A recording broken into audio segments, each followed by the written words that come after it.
I was watching Byron Scott's Fast Break. I believe his podcast called Fast Break. He had Magic Johnson on. And Magic Johnson said something that really perked my ears. He said, one of the reasons that the viewership is down is because players are shaking hands. Players are too friendly. Players are too buddy-buddy. We won or we lost or we walked off the court. Yeah, we won off. 90% of the time. Yeah. But when we lost, we walked off the court. We didn't shake hands and do all that stuff that these kids do today. No, we don't. And they wonder why the viewership is down. And I see where he's coming from. I definitely understand where Magic is coming from. Magic perspective comes from the Boston Celtics and Lakers rivalry in the 80s. However, there's more to the Boston Celtics and Lakers rival in the 80s. If you recall, in the 70s, there wasn't a lot of teams that had more than 6 or maybe that's too much. 3 to 6 black players. The Lakers roster was darn near black. It was one of the first rosters to have more than 2 to 3 black guys on the team. The Celtics had about 1 or 2 black guys on their team. So it was more of a media thing. It was more, the rival came from a race bait. That's where the rival came in. So Jordan came in and kind of disrupted that whole thing. So his perspective is like these hard-nosed rivals, right? From the Lakers and the Celtics. Now, it's a little different. These kids got social media. These kids got access to each other. It's hard to hate each other. It's a very diverse world now. Everyone has different views and different perspectives. But I will say this. I do agree with him to a certain extent. As a sports fan, as a basketball fan, I love boxing, the whole nine.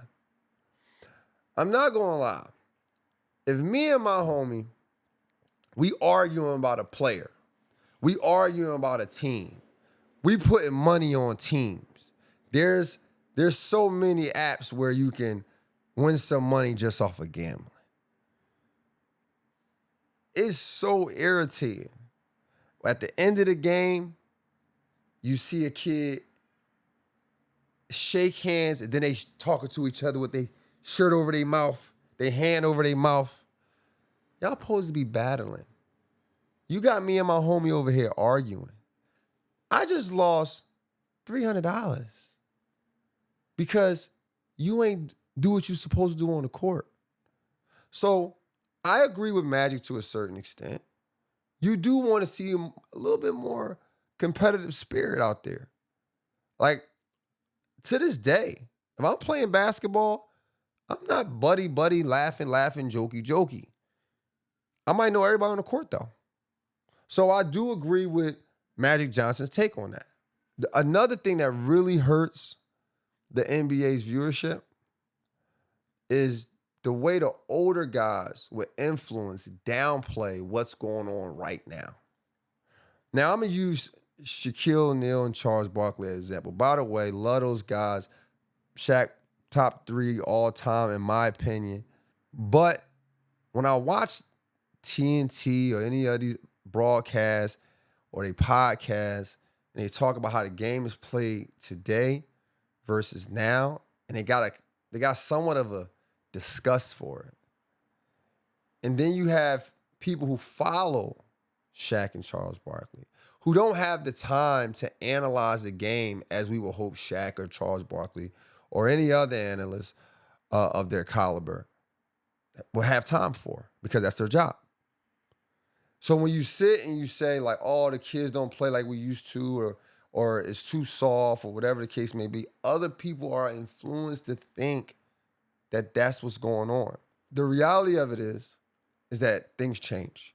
Things evolved. The game has evolved. You no longer throw the ball down low and just back everyone down and get fouled and go to the free throw line. They shooting threes now. Here's an example. In 2013-14, teams averaged about 21 threes per game. In 2025, they average 37 threes. Now, that's a big jump. I agree. But here's the thing. Steph Curry and the Golden State Warriors was in the championship for several years because they was able to hit threes. The games you thought they was out of it, they was down 20, they start hitting threes and start coming back and winning. Steph Curry is still an amazing player. The Golden State Warriors is still an amazing organization. They're still competitors. They're still competing.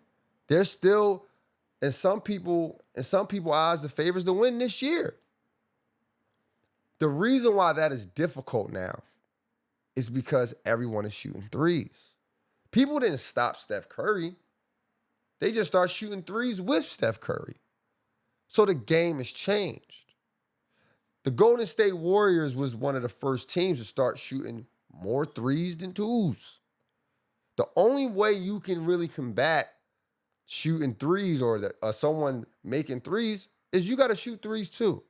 So a guy like Joel Embiid, who's a dominant player, who can be a dominant player, 7 foot, bigger than most players he's going to play against. If you want him to be a star, he has to shoot threes as well as bang down low, shoot 15-footers, and make free throws. Because that's the only way to keep up with today's game. So for guys who have the power and influence over the game to say, oh, the game is soft, the game is weak, you're just telling everybody not to tune in. You're telling everybody don't watch. And that's part of the reason the NBA viewership is down. Yes, we want more rivals. It's America. We live on rivals.